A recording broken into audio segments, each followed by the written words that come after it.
Hello everyone, I'm Kasim Yildirim from the University of Trento.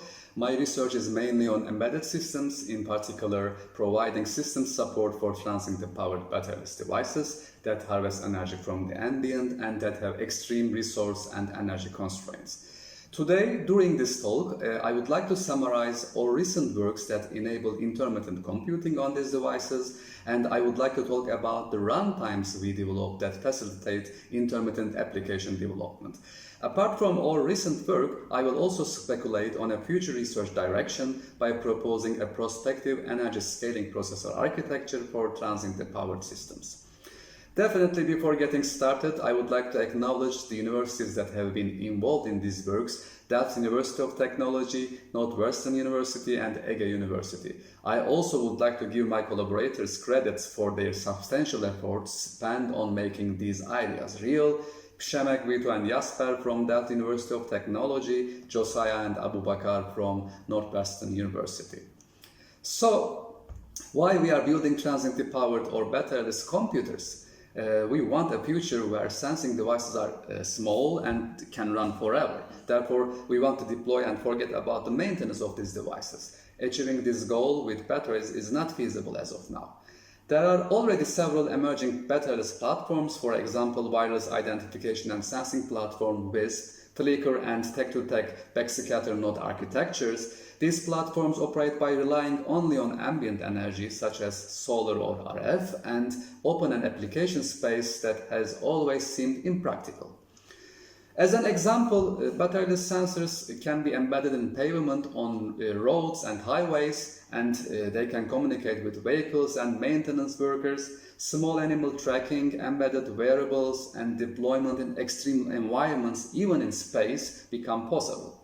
Some ideas have already been proposed and demonstrated, such as we have a tiny autonomous robot powered by a solar panel, Cameraptera, which is a solar-powered remote image sensor for activity recognition, WISCAM, which is an RF-powered camera for capturing the images. So let's take a look at the hardware components forming a typical batteryless sensor. We have a harvesting block that stores the harvested energy in an energy buffer, which is typically a capacitor. The capacitor can store almost 8 orders of magnitude less energy than the battery in your cell phone. The capacitor powers the FRAM integrated ultra-low power microcontroller and other hardware components in the system. FRAM offers the same functionality as flash memory, but with lower power requirements and faster write performance. The persistent time circuitry comprises an hourglass capacitor to keep track of the time. This capacitor can be charged during the microcontroller is on and discharged slowly when the microcontroller is off, so that the voltage decay can be used to estimate the elapsed time between the power failures. Now, let's talk about the challenges of the software development on transitive-powered devices. The software on a batteryless platform runs intermittently. The computation, sensing, and communication tasks proceed when the harvested energy is available to turn on the processor and the sensors. The execution continues until the energy is exhausted and the device abruptly fails. If the code snippet presented in this slide is executed considering the energy pattern also shown in this figure, the device reboots many times, and upon each power failure, the volatile state of the microcontroller, that is the register, stack, memory, and peripheral states, are lost.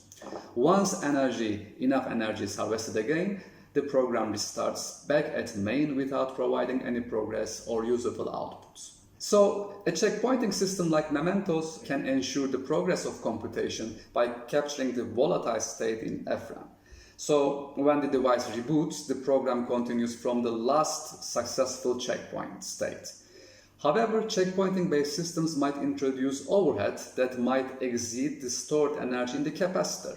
The reason is that as the program state in RAM gets larger, the overhead of checkpointing grows. Moreover, in mixed volatility memory systems, the captured state might not be consistent with the actual state of the program. So there might be a memory inconsistency. Alternatively, in task-based systems like Chain, we have a collection of programmer-defined tasks at compile time. For instance, we have sample, transform, featurize, and classify tasks depicted in this slide. By design, the individual energy requirements of these tasks should not exceed the maximum energy that can be stored in the capacitor. The tasks are atomic entities whose execution cannot be interrupted. They have all or nothing semantics. Tasks are idempotent and restartable. That means that they modify only their private copies of the task's shared variables stored in FRAM. Upon successful completion, the private copies are committed to their original locations and the next task in the control flow is executed. So all these operations are supported by the underlying runtime that is responsible to keep memory consistent by controlling task commit operations. The runtime also keeps track of the active task and restarts it upon a recovery from a power failure. It just maintains a pointer to the current task being executed and does not need to checkpoint. However, task-based systems have some drawbacks, definitely. I would like to show you a drawback of existing task-based systems like chain. These systems are rigid and they cannot respond to or adapt to a changing environment or hardware interrupts. As depicted in this figure, we have a chain of tasks dedicated to activity recognition, temperature sensing, and communication. When the device has high energy and currently executing the tasks of activity recognition, the control cannot be switched to communication tasks until the activity recognition and temperature sensing tasks are finished. If a single link in the chain of tasks is never able to complete, then all subsequent tasks start. Considering this drawback, we built the INC kernel to enable the development of reactive, timely, and event-driven batteryless applications. Task thread is the basic entity in INC's execution model. A task thread is a lightweight and stackless thread-like structure with a single entry point that encapsulates 0 or more successive tasks. Each task thread has a unique priority and accomplishes a single objective. INC kernel fairly schedules task threads to respond to events. As depicted in the figure, whenever the sense task is finalized, individual tasks always run to completion. The execution continues with the transmit state task due to the high energy event. The system sleeps after a classified task and then wakes up by a timer and executes the sample temperature task. The code snippet in this slide presents a sample task thread implementation in INC. The details can be found in our census paper. Tasks inside a task thread communicate with each other by manipulating task shared variables using set and get interfaces. The control flow is defined by the next keyword that finishes the current task and switches to the next task in the control flow. Tasks and ISRs can activate and deactivate the other task threads and change control flow dynamically. For instance, a high energy interrupt can signal an event to change the control flow. In this case, INC kernel switches from task thread 2 to the higher priority thread 1 and starts executing the transmit task. However, as employed by INC, task-based programming requires significant developer effort for program transformation. Developers are forced to decompose the legacy software written in C into multiple tasks, which is very difficult, time-consuming, and error-prone. On the other hand, checkpointing systems do not create a cognitive burden for task transformation, but as of now, they cannot execute all C programs. Memory manipulation via pointers might dictate checkpointing the whole volatile memory that will never complete if the capacity of the energy storage is not sufficient. This prevents the progress of computation and causes systems starvation. Even worse, existing checkpointing systems do not deal with errors arise from time inconsistencies. As an example, they do not handle time-sensitive data that might be expired after a long power failure. Time-sensitive portions of a program must be handled differently, and this requires careful checkpoint placement or time management. Let's consider the time misalignment problem shown in the middle of this slide. If a checkpoint is placed between the timestamp and the data gathering, the timestamp will be inaccurate.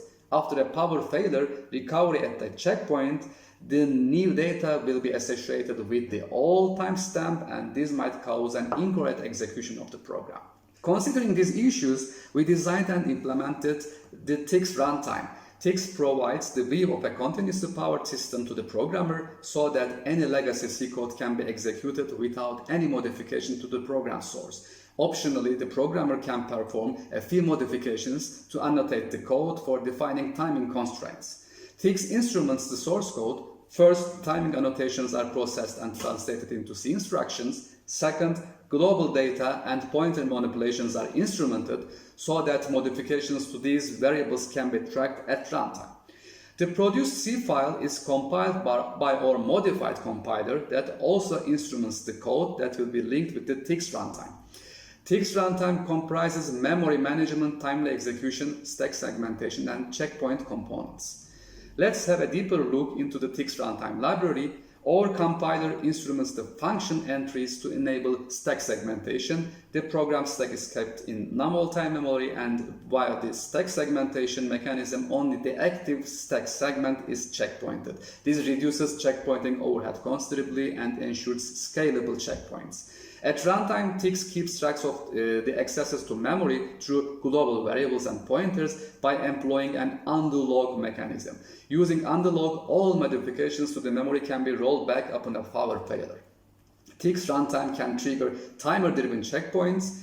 TICS timely execution support eliminates the time inconsistency issues I have mentioned before. Now I'm going to present an evaluation of time-sensitive execution of intermittent programs on MSP430 microcontroller powered wirelessly using a PowerCast RF transmitter. The details are in our ASPLOS paper. For this purpose, we considered an activity recognition application that obtains accelerometer sensor readings and determines whether the device is moving or stationary. When the accelerometer is sampled and the corresponding timestamp is assigned, there is a potential time misalignment violation. The obtained samples are also subject to data expiration. We consider data to be fresh and usable if it is consumed within 200 milliseconds time window. In order to observe these time inconsistency violations, we compared TICS annotated application code against unmodified application. We observed that TICS prevented all consistency violations. In the last part of my talk, I would like to speculate on the shortcomings of the current processor architectures used in today's batteryless platforms. Since the ambient energy resources are unstable and scarce, it is crucial for batteryless sensors to optimize and adapt their use of harvested energy. Currently, we have platforms centered around either a processor whose main architectural components are volatile or a non-volatile processor that integrates built-in non-volatile logic components in its architecture. Designing a system by using a powerful single CPU allows only a coarse control of the power consumption. In this case, the software can only switch the microcontroller and peripherals between several low-power operation modes.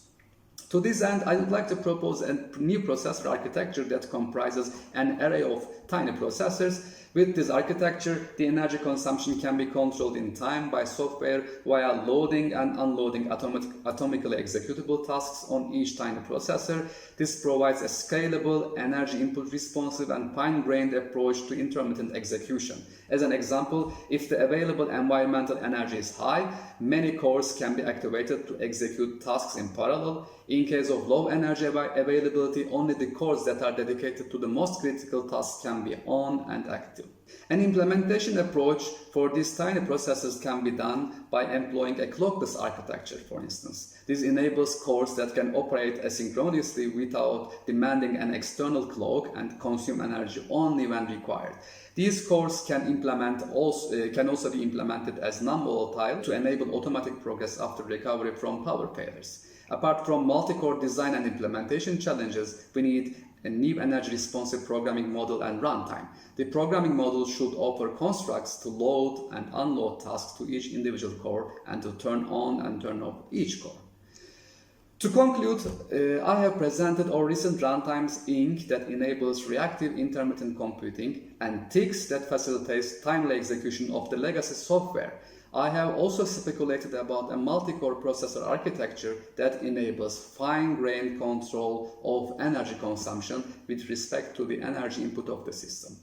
This is the end of my talk. Thank you very much for listening to me, and please do not hesitate to contact me for any questions and collaborations. Thank you very much.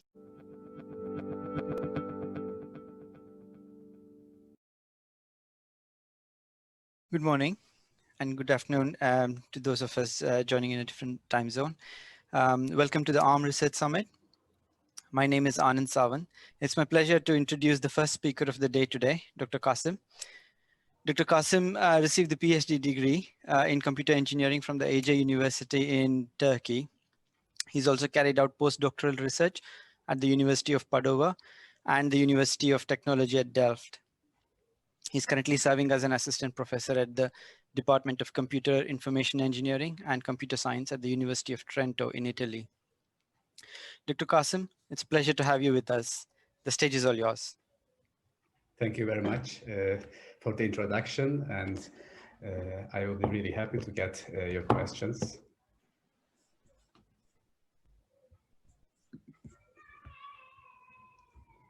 So I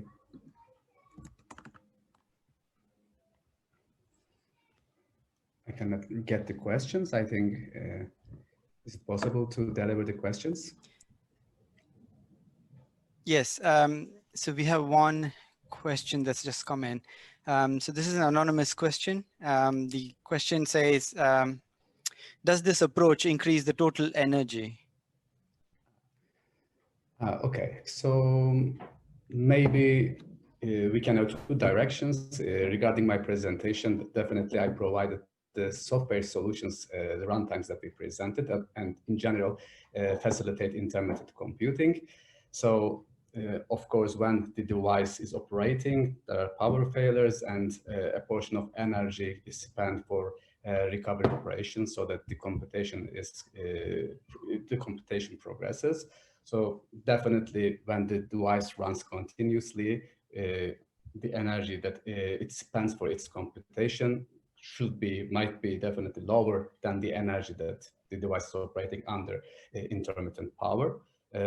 But there is no other option to enable to facilitate intermittent computing, because there are frequent power failures. So I can say, like, from the software perspective, definitely as compared to the continuously powered systems, there is that recovery overhead introduced by the runtimes, and for sure there is an energy overhead. And in terms of the architecture that I proposed in my talk, we have several cores, tiny cores, and definitely maybe a single core can be much more optimized and seem energy efficient. But if you have multiple cores that you have control over them, and then, for example, you can turn on and turn off by considering the energy environment, what we expect is like the total energy consumption should be smaller, because we decrease the time spent for the computation, because we are running things in parallel, so that because we save time, let's say the individual power consumption of the cores might be slightly more, but overall, let's say what we expect is like we use the harvested energy in an efficient way, so that the overall energy consumption is reduced.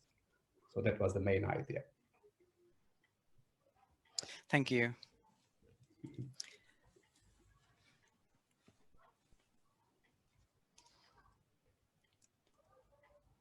I had another follow-up question. Actually, this was more of seeking your comments.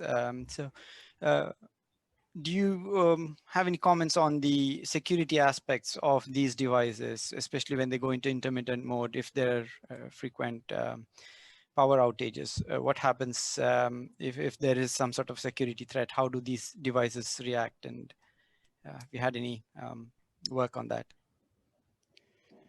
Indeed, we have just recently started exploring security aspects on these devices. What we are exploring is like, as of now, we are just trying to enable computation, because these devices are tiny, they are operating under energy constraints. So you are limited, definitely, when you compare battery powered or continuously powered systems. But again, you know, what is the future? In the future, we want all battery powered, let's say, sensor networks to be batteryless. So all of the security concerns that hold for these networks, for these applications, also hold for these devices, these, let's say, the applications of these devices. So I can say, like, if there are recent multi-tenancy related research on this domain. So if we have, let's say, two applications running all together, let's say, regardless of the networking security issues, like within the context of a single device, if we have several applications and if we want to isolate, let's say, the memory space of these devices, we need to do something else, because, you know, otherwise, for example, one application can write within the memory space of another application, and that's what we don't want. Maybe there is some, let's say, important information, data that should be preserved, and we don't want it to be ruined, or we don't want it to be inconsistent. So since these devices are, let's say, are not very complicated as their battery-powered counterparts, especially we don't have many memory management units and other hardware support. Otherwise, there is an extra overhead.